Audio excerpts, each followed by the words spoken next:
Hey, what's going on, everybody? The Donald Hall Show, man, coming back to you today, man. A little bit of content I've been thinking about and going through, man, and want to talk about a certain player that I think that's coming back that can really help us, going into next year, man. But first, I want to tap into the comments from the previous show talking about the 5-round mock draft or whatnot, and Jerome was talking about the first three picks. He liked them far as was solid. With Mendoza, Boston, and Bud Clark. And then the offensive lineman, that we definitely going to have to get a upgrade far as either depth or somebody to come in and compete for these starting jobs, because we got to keep Mendoza upright, man. That's the first and foremost, protecting the future and that investment. And so, the 4th through 7th rounds, man, it's not a crapshoot, but you got to hit, I'm a baseball guy too. And so one thing I like to do is I like to hit.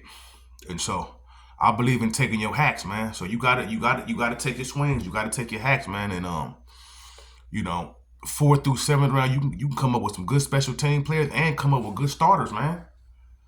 And come out with some really good starters, man. If you can hit, on them pick the first 3 rounds, you really gotta, but them 4 through 7, you can find a lot of good value in them picks, man.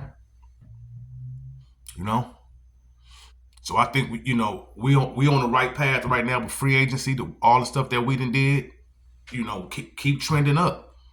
Keep trending up, man. We looking good right now. We looking good.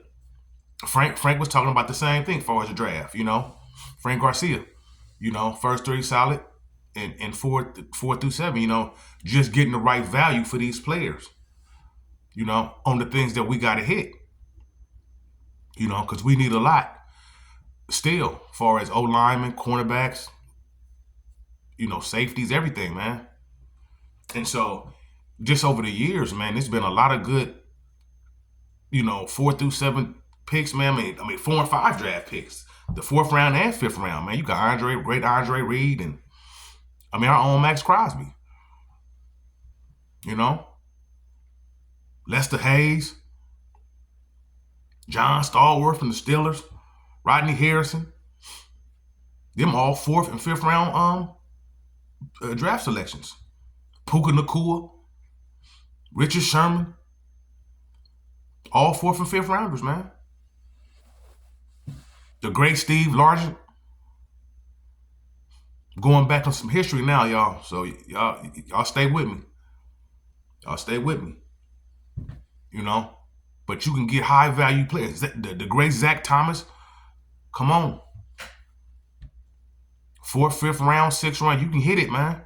You can get some great players at great value then. But you got to do your homework. You got to go with it. You got to tap in. Got to tap in. Subscribe to the channel, y'all. Y'all tap in with me, man. Hit them thumbs up. Get in the comments, man.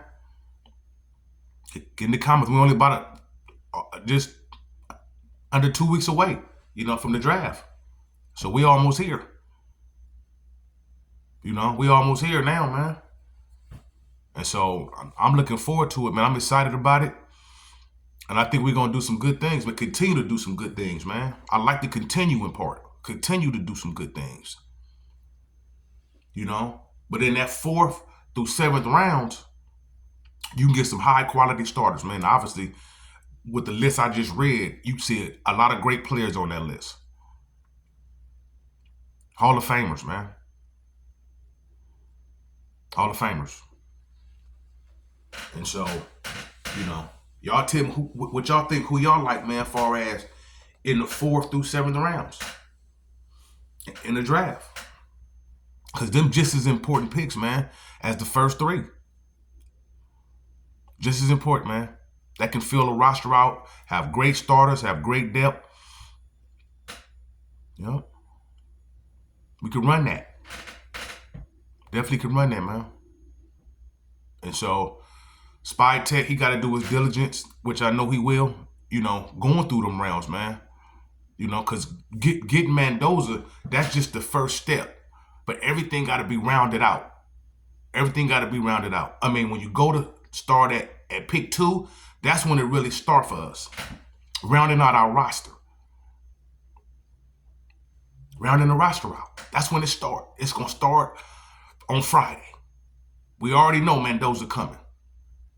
But Friday and Saturday is the day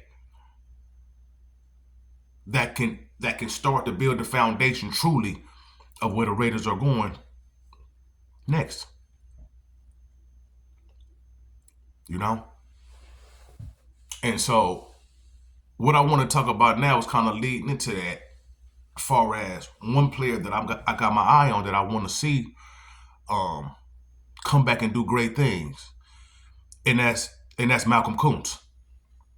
You know, we got Koonce in 2021. Gruden in May, I drafted him, and coming out of College of Buffalo, and you know, he didn't get that much run like that. As far as he only had 1 sack in 2021, and then in 2022, we ended up getting Josh McDaniels. And you know, when you get new regimes, man, they like their own players a lot of times, though. So I don't know where he really fit in with that.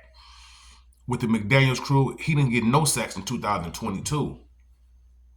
And so I'm like, I want to see this guy play. You know, he looked like he got the build, you know what I'm saying, to be able to rush the passer, but I just didn't see enough. Maybe they didn't see enough either.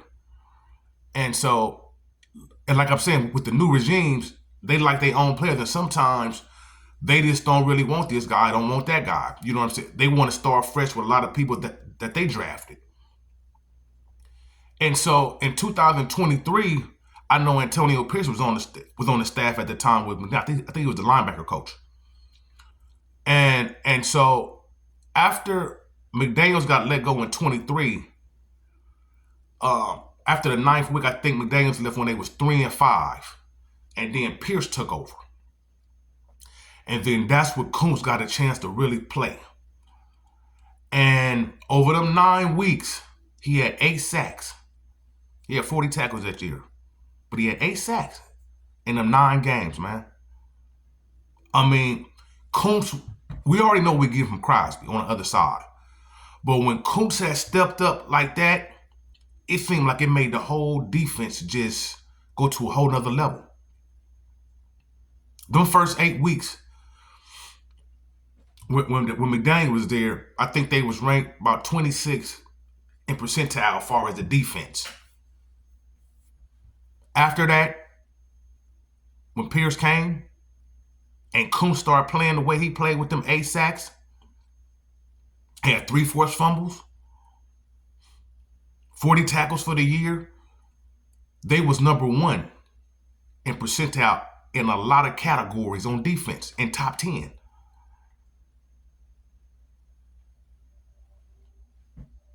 Top 10. That's what kind of impact Koonce to me had made during them final 9 weeks. All right. He got the bend, the first step.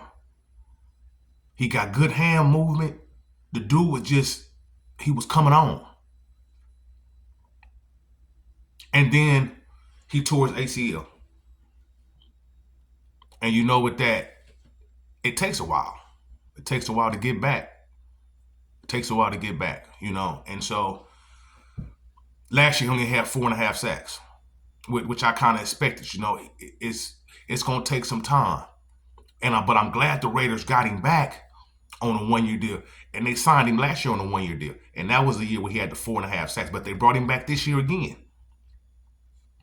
And I'm hoping he can get back to where he was at. Because the defense went to a whole nother level when Malcolm was doing his thing. We gonna need him. To me, he one of the persons that coming back into this year, if he get back, the defense can go to a whole nother level. We know what Crosby gonna give us. We know what Max is gonna give us. But it's the other side. With impact. That's going to lead to winning. I mean, during that stretch, we was 5-4. Them last 9 weeks. Defense was dominant, outstanding. And to me, it all correlated with Koonce. It was getting turnovers and everything. But they was applying that pressure. Applying pressure, man. And we going to need that from Malcolm, man. I like the guy. I think the dude is a good player, and I'm glad we re-signed him. I'm glad we re-signed him, man. Malcolm just got it. Hopefully he going to get back to full health, and he'll be able to give us what we need coming off that edge, man. You can never have enough edge rushers. Never. Never. You can never have enough. Never. Even in rounds, 4 and 5, I'm looking for another one. I mean, I know we got Quiddy and Snowden, Malcolm McCray, but we go get another one. And Nadine Tucker from Western Michigan, MAC Player of the Year, 14.5 sacks, 55 tackles, man. See if he'll fall to us. See if he'll drop. Which we can never have enough edge rushers, man. People coming off there applying pressure, man. It's all one up front in the trenches, though. You can stop the run and get after the passer, man. Can make some hay. Can make some movement, y'all. What y'all think? Jump in the comments, man. Tap in with me. Get them likes up, man. To subscribe to the channel, y'all. We almost 2 weeks. We getting close. Getting close, man. We getting close. But I think Malcolm can be a difference maker coming back to full health. Full health. And that's why the Raiders, to me, ain't let him go. Because they know the potential is there. If you don't want to just let pass rushers get out the door. That's how much a premium that they at right now. You can't just let them walk. Unless you have seen enough. You haven't seen enough of them to warrant that. I think Malcolm have showed enough to warrant that to keep giving him a chance, man. The man was playing with his hair on fire. For them 9 weeks, 8 sacks. Terrorizing, coming off the edge. First step, bend, hand movement, everything. Talk to me, Raider Nation. Talk to me. Raiders, come on. NFL fans, talk to me. Go, like I said, go get another one. Go get another DN. And just keep coming with swarms of them. Just keep coming. Fresh bodies and fresh bodies. Keep coming. Keep coming. And that's what I was talking about when the front seven is playing like that, getting pressure. The secondary is going to play better because they don't have to cover for as long.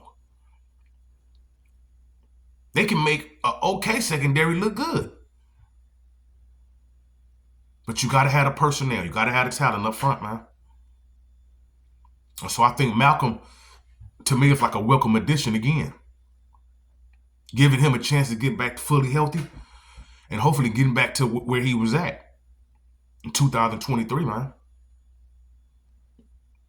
I'm looking forward to it. I'm looking forward to see how Malcolm gonna come back after a full year being off, really.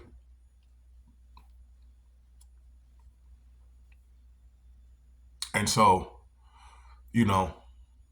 we'll see. We'll see going from there. But I know he really can help us.